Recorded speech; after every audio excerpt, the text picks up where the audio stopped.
Hey, what's up? So a while back we did Financial Peace University. We walked through all 9 lessons.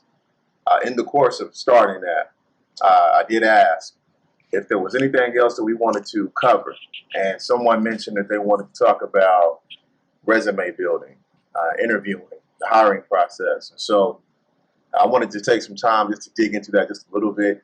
And just to start off, we're going to look at some resume building. All right. So with job searching, trying to find a job, there are many various ways of trying to do it. You know, there's a right way and a wrong way, bottom line, okay, like it or not. And so we need to have a mission, we need to have some strategy, and we need to have some tactics, okay? And so let me just ask you a question, okay? So let's say 100 applicants apply for a job, and that's the first step to get a job is to apply, right?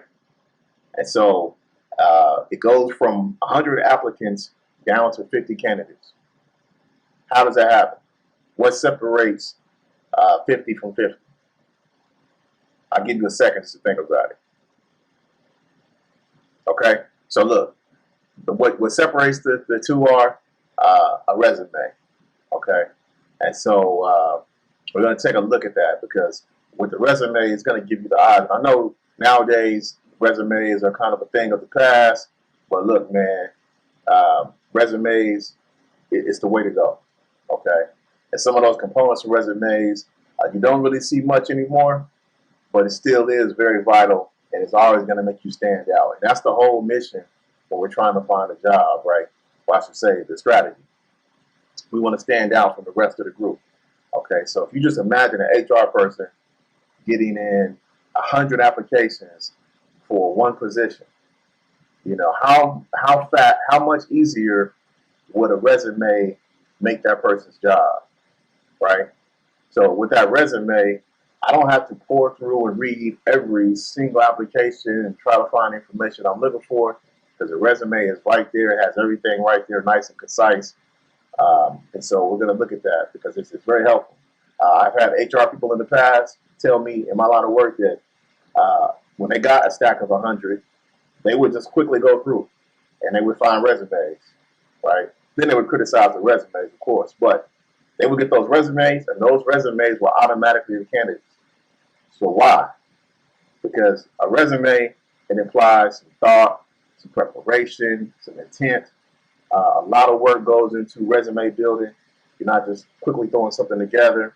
A person who has a trained eye that can tell if you did that, if you did just whip something together, if you downloaded the template offline, trust me, they can tell. So don't shoot yourself in the foot and do that. You really want to do the work and actually get you a resume built from scratch. Now, you can build it yourself, or you may go to a service that actually provides resume building as a service. And so you can do that. That's great. You'll still have to provide that service provider with all the details for your resume. But we'll look at some of that today. And let's go ahead and get into it and show you what we got here, okay? Okay, so we're going to look at resume building, and we're calling this 101, okay? So with the resume, I told you we have a mission to get the job. Strategy is to have a nice, beautiful resume that's eye-catching, attention-grabbing, but not over the top, professional, right? That's my mantra there. You know, stay within the margins of professionalism. You're safe, okay? We'll look at some examples of what to do and what not to do in our resumes, but let's look into this. So resumes.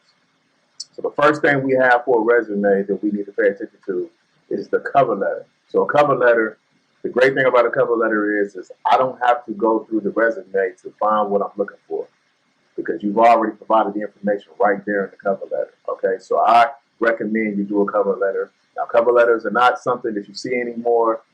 It's very rare that a person will use a cover letter, but that's what's going to give you the edge if you use a cover letter, trust me, okay? So a cover letter, it starts out with a beginning statement, okay? You see the examples here. So these are some of the most well-used examples. So you can honestly take these examples and fill in the blanks, right? So what you're going to do is you're going to look at the company's job description for the post, for the job that they're looking for the vacancy, all right? You're going to fill it. You're going to plug in those gaps, okay? And then you have a closing statement for your cover letter. So the body of the cover letter is going to give them a little bit more information about exactly who you are, but you're going to start with these two components are going to be the most important um, in that cover letter, okay? So let's take a look at this a little bit more. So this is an example of a cover letter. Now this cover letter, it's okay. It's not a bad cover letter. The one thing I don't like about the cover letter is that this cover letter, you have to really read through it, you have to pour through it to find what you're looking for. Okay. Again, if I'm looking at multiple resumes, and let's say I got 20 resumes, and I have to go through each one of them, I don't want to do a whole bunch of reading. Right. Now, this is not to say that this cover letter is not good, because this cover letter is good. It's very detailed. It has all the information that the HR person would need. But let's look at this one. Now look at this one. So I like this one because of the optics, right? So with this one, everything is laid out. So this person has a beginning statement, says why they're writing. They've seen the ad in the post, in the paper or online or whatever. And then it's going to highlight the company's needs and what they're bringing to the table. And so if I'm an HR person, I'm skimming through this real quick, I can jump down to, oh, okay, we said we need this. They said they're bringing this to the table. So you're directly answering this company's needs. So where do you find out what they need? The job post. So you need to take that job post and really pour through it, look through it, and pull out all the information that pertains to your skill set so that you can speak to that. Okay, you see the need that they have, you're speaking to that need directly. Okay, and then they follow it up with the closing statement, which is just saying, hey, I look forward to sitting down with you and talking more about my experience and my qualifications. Okay, and so, and I'll tell you this: when you get to the point of the interview, we're going to talk later another day about interview questions and things like that. You always want to talk about your skills and your experience, because they will try to take you off course by asking you open-ended questions, behavioral questions, and so you always want to stick back or go back to your skills and experience. So we're going to go over some methods that we could use to get past that. Okay. All right. So now the summary of qualifications. So a summary of qualifications is what you should be using on your resume, because this composes all of your skills and your experience, and gives them like a little quick highlight. So as they read through the resume, they're saying, okay, this person is a detail-oriented, goal-oriented, fast-paced worker. He has 2 years of experience in da-da-da-da field. So you have all that information right there. So now if you went online and you downloaded a resume template, you probably saw an objective statement. Okay. So the objective statement is something that's it's old school, but I would recommend not using it, because the objective statement is basically saying what I want from the company. So I want 40,000 a year. I want a 401k. I want the top of the line health insurance. I want 3 weeks off every year. You know, all these basically list of demands, right? And so that's boring, and it just sounds like gimme, gimme, gimme, gimme. You know, and that's not appealing to a company, because companies are looking for somebody who fits into the corporate culture of the company, right?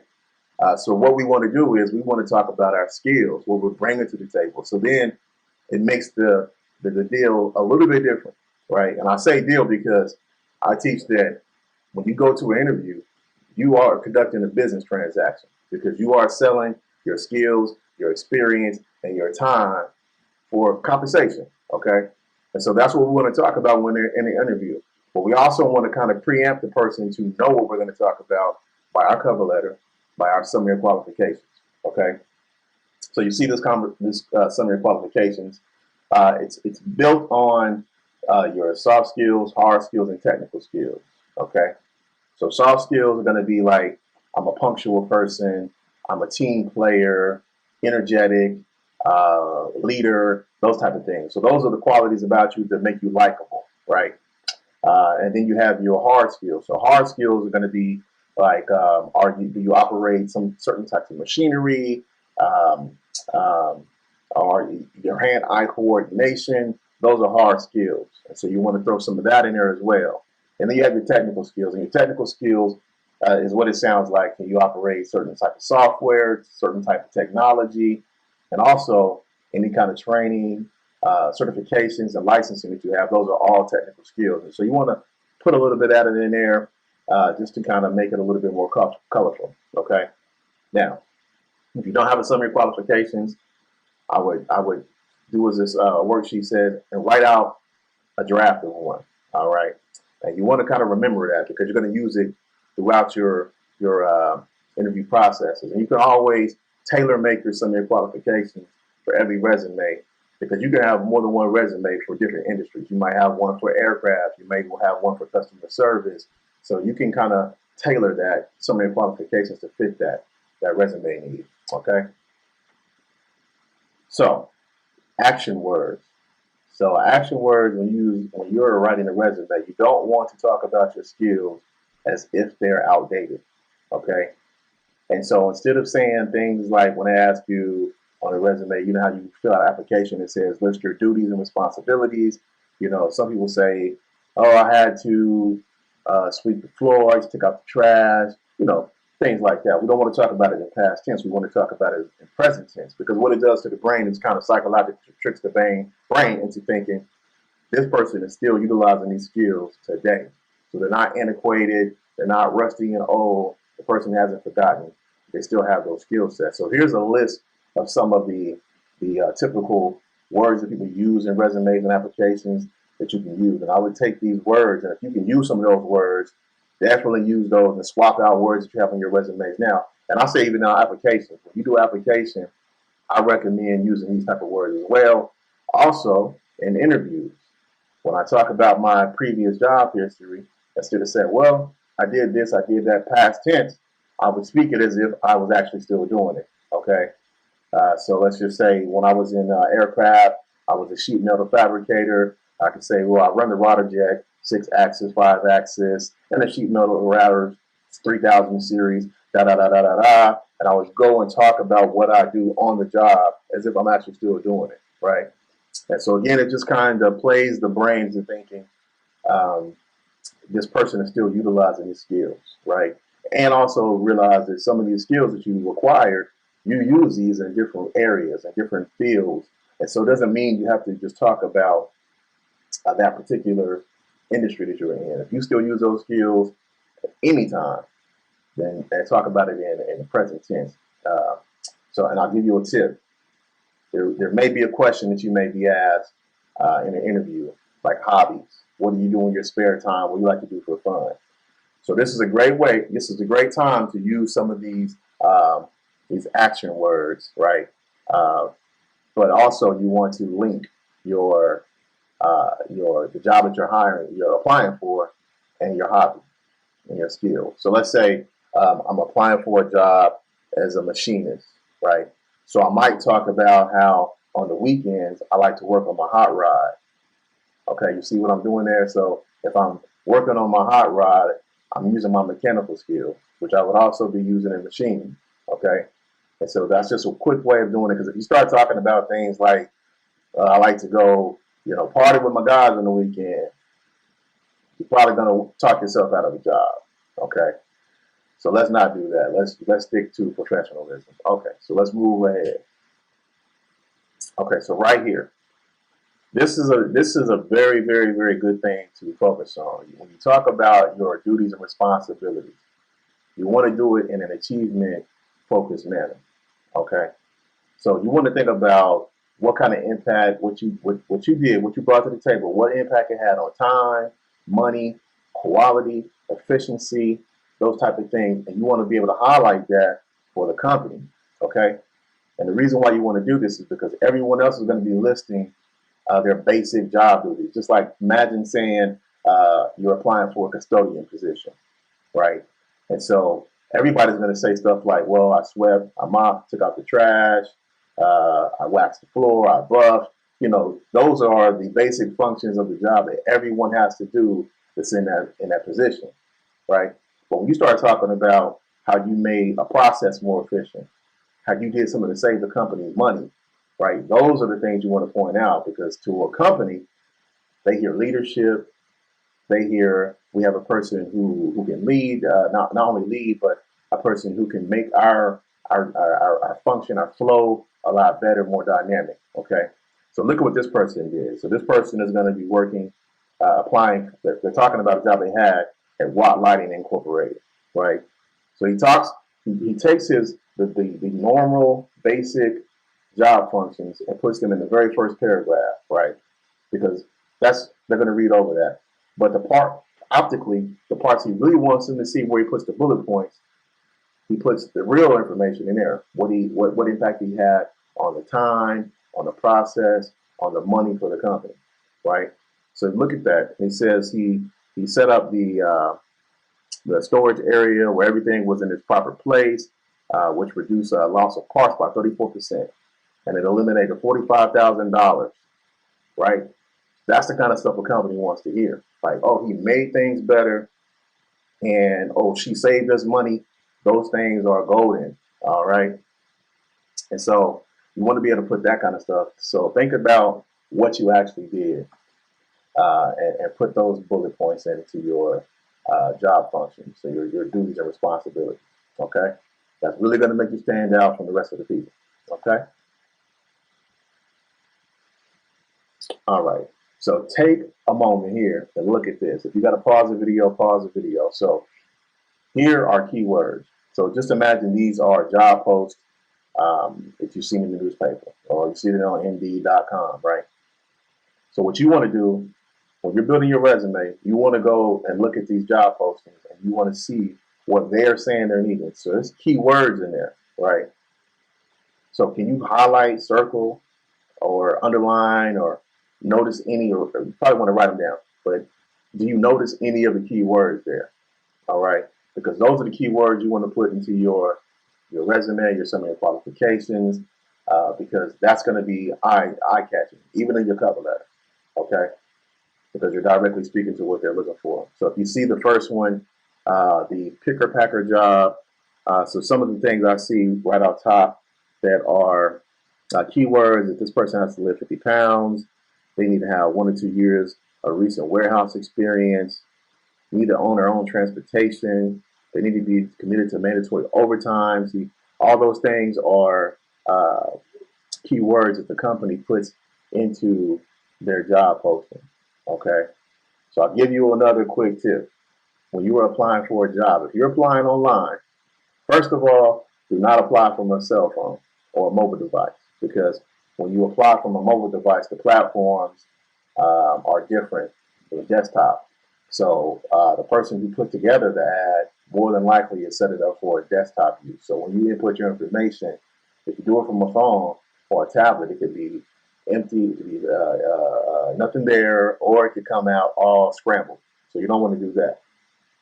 Okay, but what you do want to do is you do want to pull some of those keywords. If you've done it before, if you have that skill set, you want to take those keywords and put those in your application. Okay, because what's going to happen? A lot of companies have switched over from using just a regular HR person, and they may have like an HR manager or someone like that who operates what they call an ATS system. That's called an automated tracking system. And so what that does is um, it'll take those keywords and just scan through a person's application or resume, right? So if you have enough of those keywords in the right places, then it'll pull your resume, your application, and automatically put you as a candidate, okay? If you don't have those keywords, it kicks you out, you're trash, just that quick. And so it saves the company a lot of time and money, and so that's why they go with the ATS system, okay? And so there's ways to trick the ATS system to where you can, well, not trick, but you want to be able to capture how much time you had using certain skills. So again, let's say you were applying for that custodian position. So when you talk about the skills that you have and you're writing down your list of duties, so what you want to do is you want to make sure they say they need someone with 2 years of experience. If you have 2 years or more experience with a particular skill, you want to make sure you put that into that category. So if you say you want to make sure, like if you had a job as a janitor or a custodian and it was less than 6 months, then that ATS system is looking for 2 years of experience. It's not even going to recognize it.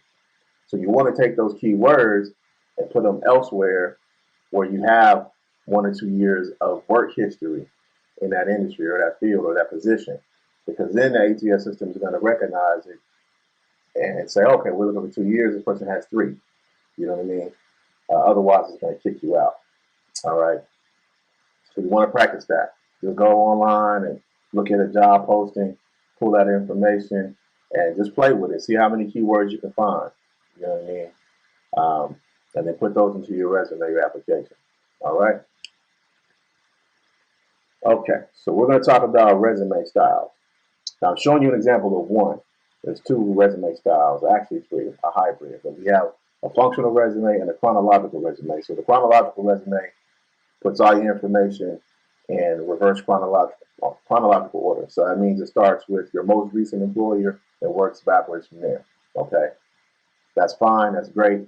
A chronological resume is for a person who has consistent work history, whether that's being they work 5 years here, 10 years here, 3 years there. They have consistent work history in a certain industry or just in general, right?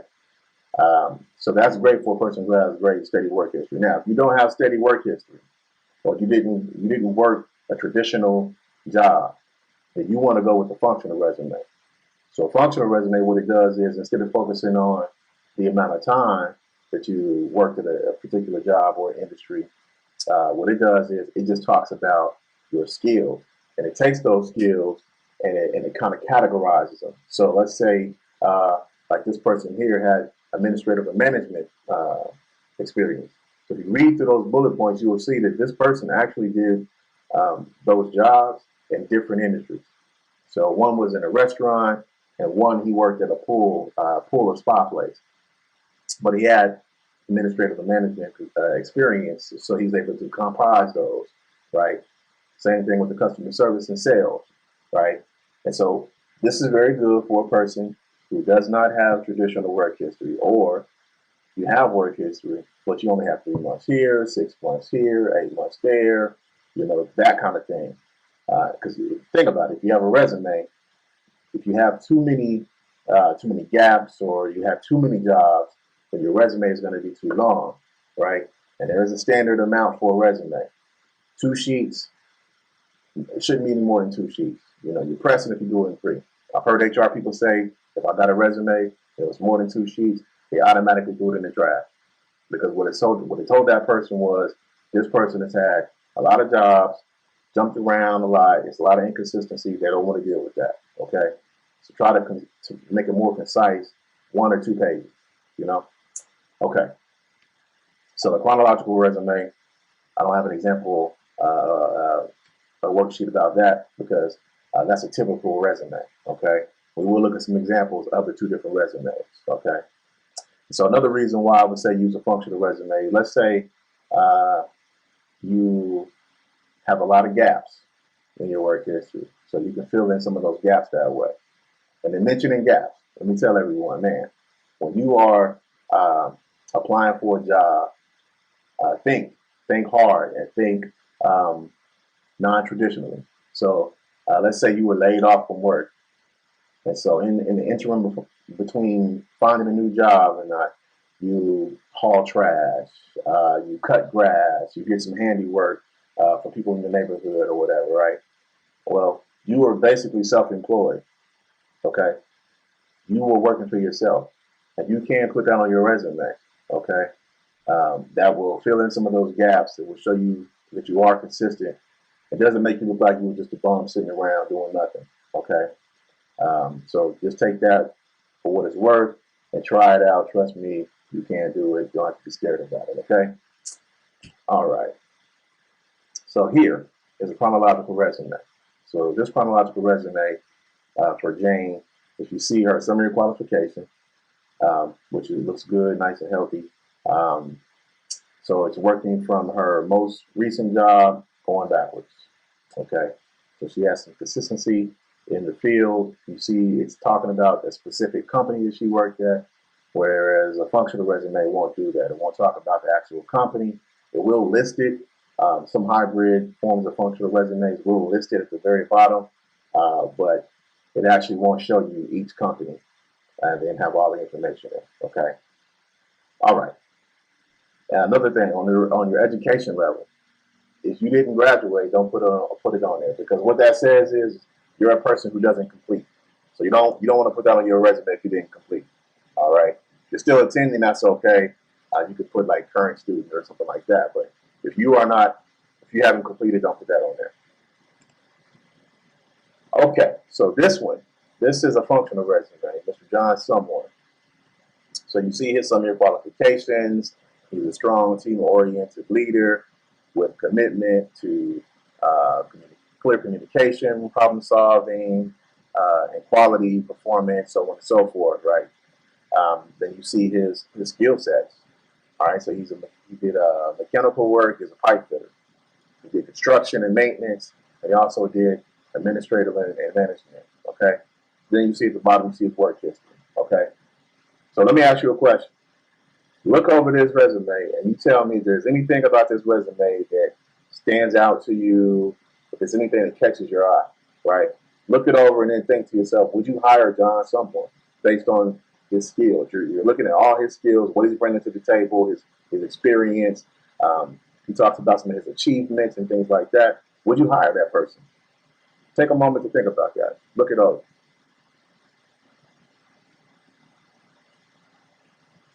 All right. So if you look that over, I'm going to tell you this resume is from a person in a federal penitentiary. Okay. So he doesn't have traditional work history. Okay. That's the power of a resume. That resume is a good, solid resume. But a person who's never served time in the federal penitentiary system will not know. They will look at this and you see Terre Haute FPC. That's Terre Haute Federal Penitentiary. Uh, and then you see Unicor. Unicor is one of the main job services in the federal penitentiary. And then you see Lexington there as well. So a person who doesn't know, they never served time, what they're probably going to think is, oh, you were staff at the prison, if they know about the prison, right?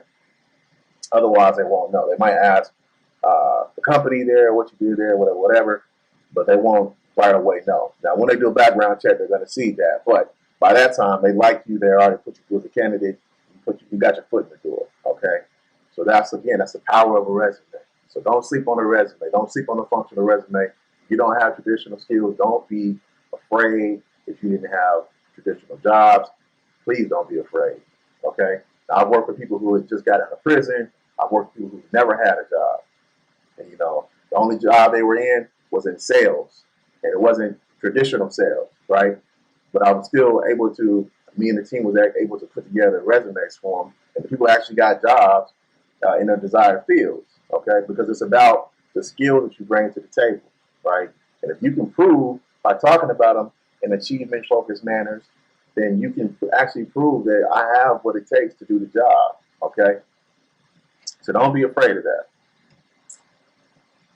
All right. And so one other thing for your resumes, when you are applying online, a lot of times when you apply online, you will see where it says copy and paste or attach your resume. Okay. So we're never going to take like a PDF file or a JPEG, try to highlight everything, copy it, and paste it. If you do that, what's going to happen is all your information is going to be all jumbled up and jacked up. Okay. Because again, the ATS system is reading for keywords. It's only designed to look for words, letters, numbers, but it's not designed to look for lines and all the extra stuff that comes in the resume that you put in there to make it look pretty, right? So you want to use a text-only resume. So a text-only resume is just what it sounds and what it looks like right here. There's no lines, there's no bulletin points, there's nothing. It's just the words. You can copy and paste that and upload it. Or I just say make a PDF of or a PNG or whatever JPEG of your I would prefer PDF of your resume in a text only format. You can upload it, you can attach it or copy and paste it all you want to, but otherwise don't copy and paste because it will mess everything up. Okay. All right. So why are we worried about the resumes? Well, with resumes, it's gonna give us an advantage. Okay, so we want to focus on our livable wages. Okay, so the reason why I'm bringing that up is because um, if you don't have a decent job, of course, you're not going to be able to keep your head above water, right? And so this is something I show people. Okay, so let's say these are your bills, right? This is your household utilities right there. You see you're at $608 a month. Then you also have this person's rent, right? $550 a month. So you see the total is $1,158. Let's say this person made $10 an hour, $1,600 here in the state of Kansas. He has his taxes taken out. All right, so he's going to be left with a total of $1,158, $1,467. I'm sorry about that. But let's just take away the money he has to spend every month. So this person is going to be left with $308. Hey, we haven't even factored in a person like doing things like the car note, the insurance, groceries, loans, any kind of debts and things like that. That's not even included. All right. So how is he going to take care of the rest of that stuff? He or she with $300 left. Not going to be possible. Okay. And so the resumes, it's not going to. A resume alone is not going to get you the job. I'm not going to say that it's going to get you a higher paying job, right? But I do want you to focus on thinking outside the box when it comes to your employment. So this is what I'm saying. I'm pushing education. Focus on education, certifications, licensing, degrees, because that's gonna boost your buying power and put you in a different bracket. Okay. So the state of Kansas and Sedgwick County, this is the poverty guidelines. Okay. And so if you look on this list per your household size, you look at the amount of money a year that you have to have. If you're at this number or below, then you're considered in poverty. Okay. So this just kind of breaks down the same information based on how many adults are in the home, plus children, how many adults work, how many don't. But what I really want you to look at, if you're in Sedgwick County, I want you to look at these numbers here. All right. So let's say you're a one adult with a child, so you need to be making $41,000 just to keep your head above water. That's just to survive. That's not gonna. You're not going on vacations and you're not doing all this extravagant stuff. You're just keeping the lights on, the food on the table, and barely getting by. Okay. So we want to think outside the box. So if you see these numbers here and you see where your family is, I mean, it's pretty stark. It's a wake up call, really. All right. So these right here, this is the thing I really want to push to people because, in my experience, most of the people in the demographics that I worked with, they were in one of these fields in the red. Okay. So you have health support. That's like being a CNA, CMA, something like that. So they're making about $26,000 a year. You have food services. That's not being a chef or a cook, line cook, something like that. Maybe you're working in fast food or something like that. Your buildings, groundskeeping, things like that. Personal care services. Still, that's going to be like maybe like a nail tech or something like that. Of course, sales, which would be retail basically. So if you are in these fields, you really are these are the jobs that are riding the poverty guideline line. So you want to break outside of that. I put this list out there. You can get this list online. This was put together by MIT, but every year they put this statistical data out there. And so what you want to do is you want to start looking at like what field am I interested in, that I have a desire for, that I have an innate ability to facilitate the responsibilities and the functions of the job. Do I need to get some kind of education to get into that field? What do I have to do to get into that field? Because that's where the money is. We got to start thinking outside the box. So these red ones here, those are within our comfort zones. That's within our wheelhouse, so to speak. But we got to think outside the box because we can't live on $26,000 a year if you got a family. Okay. So moving along. This is again with the mission, strategy, information. Don't want to go into that anymore. Actually, we'll move past that because I wanted to come back to this later on and show you some of the examples for resume. We'll just look at it right now. You gotta bear with me because I gotta go through all this. Okay. One of the things I forgot to talk about, the transferable skills. So you have transferable skills that you can transfer from one industry to another industry. So that would look like, let's say, you were in construction. All right. So the ability to operate heavy machinery, use tools, your hand-eye coordination, lifting over 50 pounds, or standing on your feet for a long period of time. Those skills are transferable. So that means you can use those in your application process or your resume to show that you can you can bring those skills over. And the reason why it's good to identify your transferable skills is that if you're going from one industry to another, or when you're in a hot seat in an interview, they're probably going to ask you what makes you think you have the qualifications to come over into this field. And so you need to be able to identify and say, hey, well, let's say I was a mechanic and I worked in a body shop or a machine shop or whatever, right? So I used I was mechanically inclined, but now I'm going to go work over in an appliance place. I'm working on appliances. Well, if I was able to assess cars and do diagnostic tests and things like that, and use certain tools, then I should be able to do the same thing in this field, working on refrigerators and ovens, right? And so you want to be able to show that so that that person doesn't question your ability to do your job. So here's a list of some of the transferable skills. A lot of these skills we don't even think are skills, but they really are. Like the interpersonal skills, just being a people person. That goes a long way. And I'll tell you, one skill that we people sleep on is customer service. You have customer service in every industry. There's nothing that you're going to do that you're not going to have customer service. Um, so that looks like as well negotiating skills, your leadership skills, organizational skills, being able to conflict resolve. That's a skill. These are all things you can think about and utilize in your resume. So here is a resume that I received a couple years ago. This is actually a real resume from a guy. I just changed his name. Um, but there is things about this resume that are very bad, and I would not suggest anyone do. All right. One of those things is the email address. This is his email address. Okay, it was infinitely lost. Okay, so you want to use a professional email address. So that means it's first name, first initial dot, last name, whatever.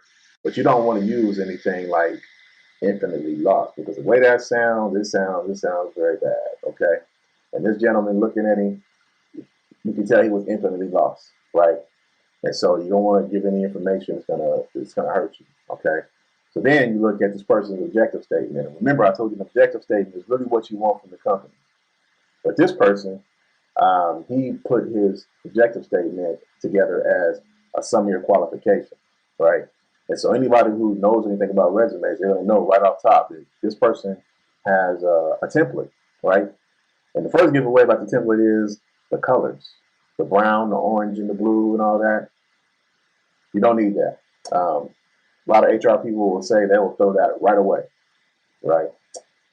So you don't do that. We want to stick with, I won't say generic, but professional appeal. And then this person has another list of their skills and bullet points.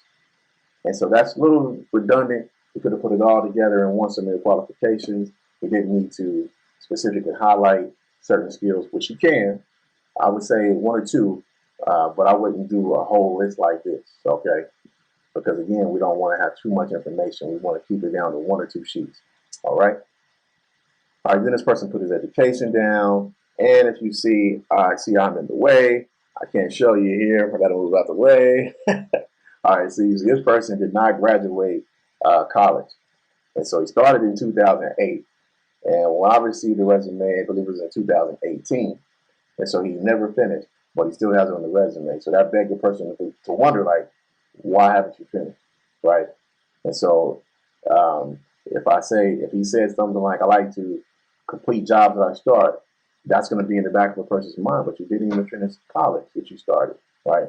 So this is not even a good idea. Just keep that off of there. All right. So now, second page. he continues on with his education.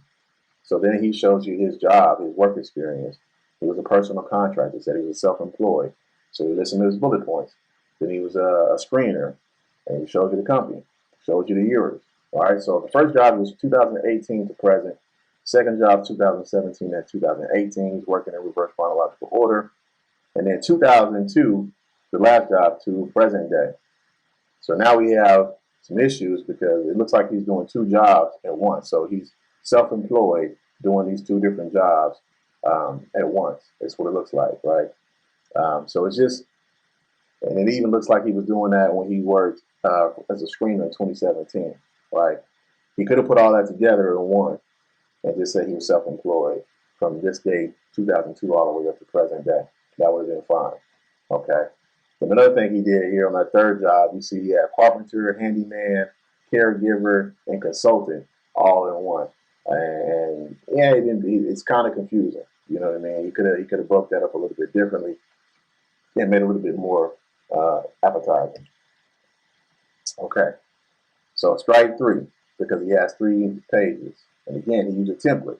So it talks about his interests, and I told you when they ask you questions about hobbies and interests, things like that, you want to keep it related to the skills that you have, the job that you're applying for. Okay, so this person says that he enjoys helping people above everything, reading, writing, poetry, short stories, drawing, dancing, hiking, camping, animals, and volunteering my time for a purpose better than myself. I have a passion for cooking and cleaning above all else, though. Okay, so yeah, some grammar issues, some contradictions, but also if I was going to hire this person, I would be kind of hesitant because I would be thinking in the back of my mind, if he's on the job, what is he really going to be focused on? Is he going to be focused on reading, writing, poetry, hiking, dancing, and all those other things, or is he going to be focused on the job at hand, right? If he said that he was like if he was applying for a machinist job, but on a weekend he worked on hot rods, then I would know that he would be interested in his job, in the function of his position, and he would be totally invested, right? Then he has again a summary. So why he has 2 summaries, I don't know. Just because he has a template. So I would recommend staying away from templates like that. Okay. So this one is just a resume. Just got offline. This resume is a good resume. So you see where it says the name. You know, they did a little bit of something with the name to make it stand out a little bit. It's not really too bad. I have had some HR people say that they didn't even like that. They could have just kept it one font. You know, you don't have to have one bold and one not bold. You know, but they didn't really get too mad about it because he has a pretty good resume overall. All right, this one we don't do this because this one will get your resume thrown quickly in the trash. Okay, and then again, this resume here, if you look at it, it is for it's actually for a graphic job. So if this person is applying for a graphic job, yeah, you want to show off some of your graphic ability. That may be okay in that field, but I would still suggest using something that's professional, kind of streamlined. One thing about this resume is when you first look at it, it's the shock factor. Like, where do you start? And if I'm an HR person pouring through resumes, I'm going to be pretty upset if I get this. I'm not even going to look at it because like I don't have time to try to figure out where to start on this resume. I'm throwing this in the trash. And I've had people say that. I've shown these slides to HR executives and they're like, no job. So don't do this. All right. Don't do this one either. Most people, what do you think about when you see this? Because most people I show this to, they say they think of an ad. They think like it's like a dating ad, right? So she's actually a graphic designer, and so she's trying to show off her graphic ability. That's great. That might work for a graphic design firm or something like that, but don't let this be your resume for all jobs that you apply for, because this is going to get you. You're not going to get the job because that's too much. It's too busy. Okay, and it's a lot of personal information. A personal statement. You know, you don't need a personal statement. Your summary qualifications should be personal enough. Okay. So this resume, here's a guy.